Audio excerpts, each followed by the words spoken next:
napita kwenye ile misimamo ambayo kama klabu wameisisitiza. Kwanza nasema kwamba klabu ya Yanga kupewa haki yake ya ushindi kama inavyoelezwa kwenye kanuni pindi timu moja inapogomea mechi. Hiyo ni ya kwanza. Msimamo wao wa pili ni kwamba kamati ya utendaji ya Yanga imekubaliana kutoshiriki mchezo namba 184 kwa tarehe yoyote itakayopangwa. Lakini namba 3 ni kwamba kutokana na mfululizo wa uvunjifu na kushindwa kusimamia kanuni za ligi kuu, klabu ya Yanga imekosa imani na kamati ya uendeshaji ya ligi kuu chini ya mwenyekiti wake Steven Mguto na katibu wa kamati hiyo Almasi Kasongo. Hivyo tunaliomba shirikisho la mpira wa miguu Tanzania TFF kuivunja kamati hiyo na kuteua viongozi wengine waadilifu na wenye nia njema na maslahi mapana ya mpira wetu.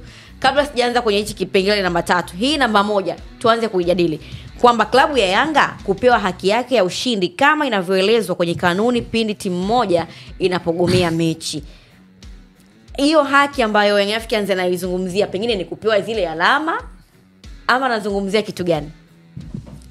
Ni haki ya point 3 kwa sababu nao wameweza kuainisha pia. Unajua kuna kitu kimoja. Kwa mfano kama Yanga angesema sisi tutacheza, si ndio? Na wakaifuata ile barua kutoka bodi ya ligi kwamba hakuna mechi. Ina maana ilikuwa inaleta uhalakini kwenye kuzidai hizo alama 3, lakini wao wameenda mbali zaidi. Wamesikia tangazo kwamba hakuna mechi, lakini wao walishatoa msimamo wao toka awali kwamba hakuna mechi nyingine zaidi ya leo ya Simba na Yanga. Either itokee labda kwenye michuano mingine, lakini sio kwenye upande wa ligi kuu. Walichokitimiza ni wao kupeleka timu uwanjani na timu tulione ikafanya warm up, ilisubiri mpaka muda wa mechi na baada ya hapo wakafanyaje? Wakawa wameenda kutawanyika. Kwa hiyo ni sehemu ya kumbukumbu za ushahidi ambazo Young Africans wamehakikisha kwamba wanaenda zaidi kwenda kuzifanya. Inawezekana kesi ikawa ngumu hapa, wakahitaji kwenda hatua inayofuata, bado atakuwa na ule ushahidi kwamba ambao unakuja kusaidia vipi wakati unaenda kufanya warm-up ambapo mwamuzi kwanza hayupo. Yani unahitaji alama 3 zinatokana vipi wakati unaenda pale uwanjani waamuzi washapewa taarifa kwamba bodi ya ligi imesema hakuna mechi? Pointi 3 zinakujaje? Na nao atakuja kwenye hoja ya kimsingi kwamba kwa nini bodi ya ligi walienda kuicancel mechi. Kulikuwa kuna sababu gani? Wanapisha uchunguzi, sababu hiyo ndo sababu kubwa ambayo bodi ya ligi wameisema. Imetokea toka jana usiku. Yaani ukiangalia Juma kupewa alama 3 ni ngumu sana. Kwa nini? Kwa sababu kamati pamoja na bodi yote ya kupeleka mechi commissioner. Wala kupeleka referees. Na ili kuweze kuwa na mtu wa kuamua kwamba mpinzani hajatokea, sisi tunapoliza kipenga cha kwanza, cha pili, cha tatu, tunawapa watu alama 3 na magoli matatu. Vicha watu hawakuwepo. Na maana kama hizo alama 3 zinagawiwa ni kutokana na maamuzi ya nani? Kwa sababu aliyetakiwa kuamua ni mtu ambaye alikuwepo pale, hizo mechi commissioner kwa kushirikiana na sababu kubwa ambayo referees hakwenda pale, bodi ya ligi walijiwahi. Kwa hautambui ule mchezo. Yanga wameenda pale lakini bodi ya ligi hawatambui. Yanga inawezekana sio kwamba anachokidai ni hizo alama 3, si ndio? Of course wameainisha msimamo huu ambao wameusema, msimamo wao wameainisha kwamba tunahitaji hichi na hichi na hichi, si ndio? Lakini mwisho wa siku bado bodi ya ligi nao pia watakuwa na wana shida. Tumesema tunataka tusimamie kanuni. Kanuni haziwezi kapa point 3 kwa sababu hamna commissioner wala mareferees. Swali langu hii ni ngumu. Tumesema kanuni inatakiwa zisimamiwe. Ukirudi kwenye kanuni bado utakubana kwenye hili la kudai alama 3.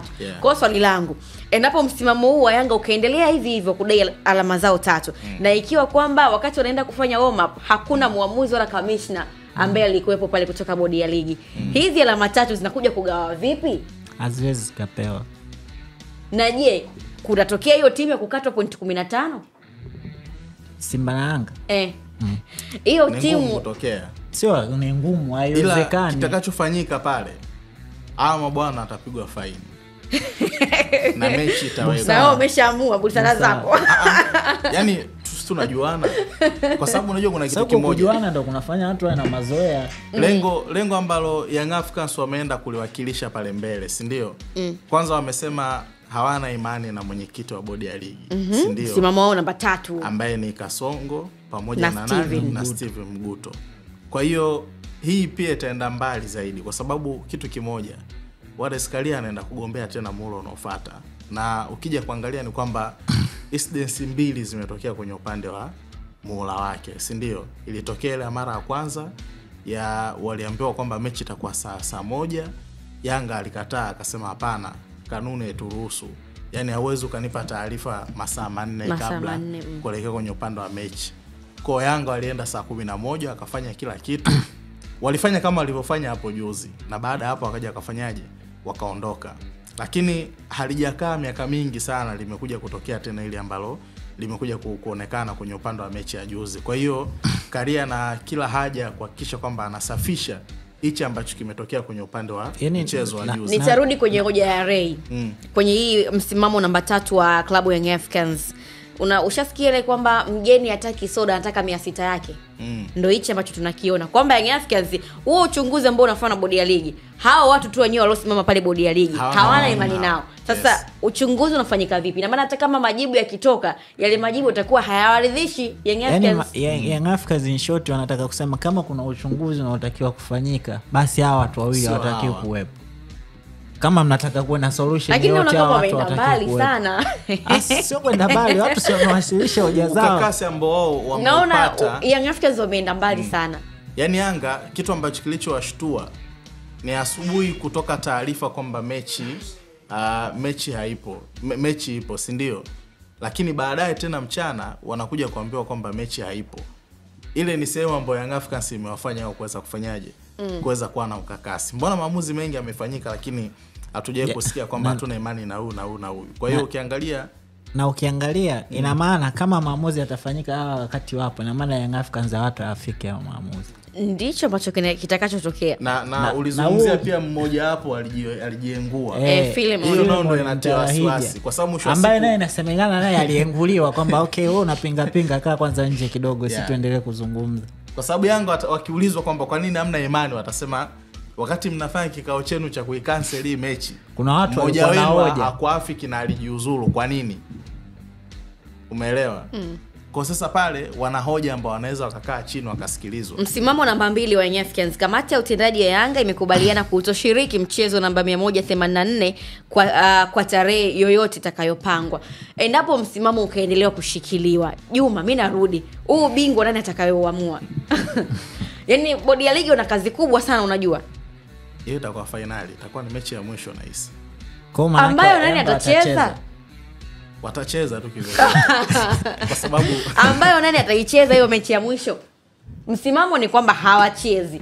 Okay, tarehe imepangwa. Ikatokea Simba naye akapeleka timu. Nguvu ya Yanga kusema hawachezi wanaipata baada ya kumuona mwenzao naye akasema hachezi na hajacheza kweli. Narudi. Na hiyo nguvu naye kaipata wapi? Alafu bado narudi. Ikatokea bodi ya ligi labda wakapanga tarehe fulani. Simba wakatii, wakaenda. Yanga wakagoma. Alafu bodi ya ligi uamuzi unaikuwa vipi? Bodi ya ligi yani pointi 3 atapewa yule Simba ambaye ametii sheria. Bodi ya ligi akafuata ile tarehe ambayo imepangwa upya. Bodi ya ligi akipanga tarehe akapeleka match commissioner akapeleka referees, Young Africans haijatokea, Simba anakuwa na haki ya kudai alama 3. Mbona very tricky? Yaani hichi kibao kinaweza kugeuzwa. Ina maana mfano siombei lakini ndio kinachoonekana. Kama akitii zile alama 3 zitapewa Simba. Na magoli matatu. Ina maana Yanga bado atakatwa point 15. 15 hamna timu inaweza kukatwa point 15 kwenye ligi yetu. Simba na Yanga. Kanuni zao zinavyosema. Simba na Yanga hakipo. Alafu siweke Simba na Yanga, rudi kwenye hizo kanuni ambazo tumekuwa tukizizungumza kila siku na kuzimba. Kikanuni ipo hivyo lakini Simba na kama itakatwa point 15, lakini pia angalia maslahi ya hizi timu mbili ambazo zinasababisha sisi tusimame namba 4. Mwenye authority ya kusema timu fulani isicheze hii mechi ni nani? Bodi ya ligi. Sasa kwa nini Simba alikuwa nayo mamlaka? Yaani bodi ya ligi ndio kapangiwa cha kufanya. Na ukiachana na kanuni, timu zina power kuliko hizi kanuni. Yaani kuna privilege fulani wanahisi wako nayo ambao wanaweza kufanya chochote. Ni kama wanapangia sasa majukumu bodi ya ligi. Of course. Sababu okay, let's say wale wamesema wachezi labda bodi ya ligi ingekuja na msimamo tofauti, nyewe mtakiwa mkacheze mechi tumepeka kamishi na mara Young Africans kwa kukusanya alama 3. Lakini kwa vile wamesema wachezi, shughuli imeisha. Kiufupi kazini kwa Kasongo kuna kazi. Mzee wangu watamua na pressure. Kwenye uchunguzi. Hivi hauna muda, hawajatoa muda. Hawajatoa. Uchunguzi mpaka uje mbele ya hadhira. tayari wameshakaa na hizi pande zote mbili. Na mimi